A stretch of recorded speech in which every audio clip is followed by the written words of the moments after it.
Welcome back to Tipping Point. I'm your host, Kara McKinney. A UCLA graduate decided to return to his alma mater to poke fun at some of the lefties assembled there to protest Israel. Here he is asking if cultural appropriation is even a thing anymore for white liberal radicals.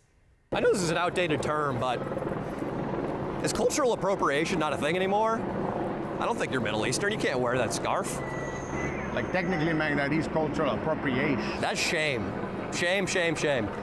You really should be ashamed of yourself. You know, I'm going to film it right now. Look at that. That is a white person. That is a white person. Shame!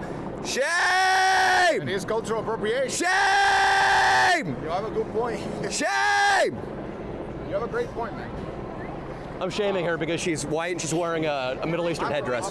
It's really not okay. Someone sent this guy to Malmo, Sweden to knock some sense into Greta Thunberg, who's now dying the keffiyeh as well, to keep some poor Israeli singer for the Eurovision finals locked up inside her hotel room for safety reasons.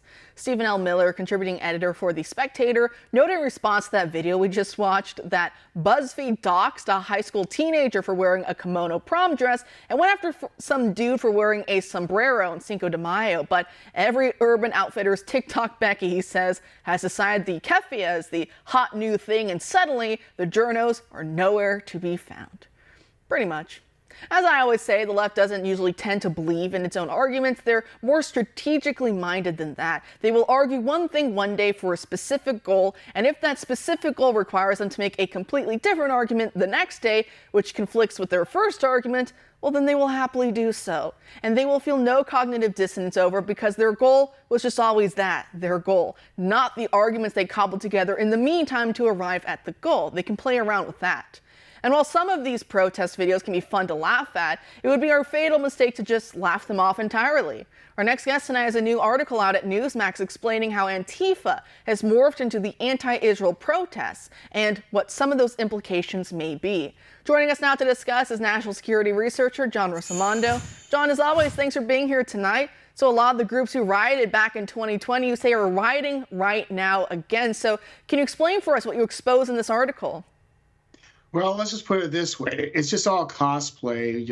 I mean, whether they're wearing black pajamas or wearing keffiyehs, it's all just psychological operations aimed at intimidating people into doing their bidding.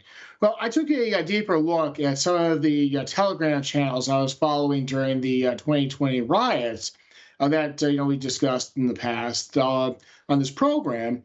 And they've shifted from Black Lives Matter to pushing the Palestinian terrorist kind of agenda.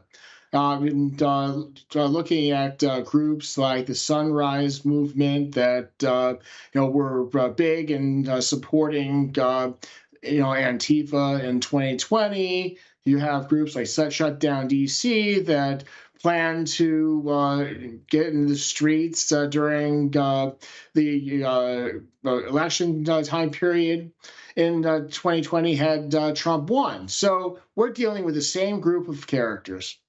So you're telling me they don't have jobs or lives and they just live to riot and ruin everyone else's day? Because that's what I'm hearing, at least in part. But when you talk about some of these Telegram channels and the rest in your article, it's very interesting that, again, as we saw in 2020, we're seeing again today is how-to guides and other type roadmaps almost for how to create shields and how to use lasers and other, maneuvers against law enforcement officers. So can you talk just about some of that? Because it kind of goes back to the argument from earlier about these are, I know there's the silly, hangers on who come out to these riots, right? They don't know what's going on. But the hardcore militants who do take part and who really run the show, I mean, they're very, very organized, right? Well, they're super organized. These so-called random protests are being coordinated on Telegram.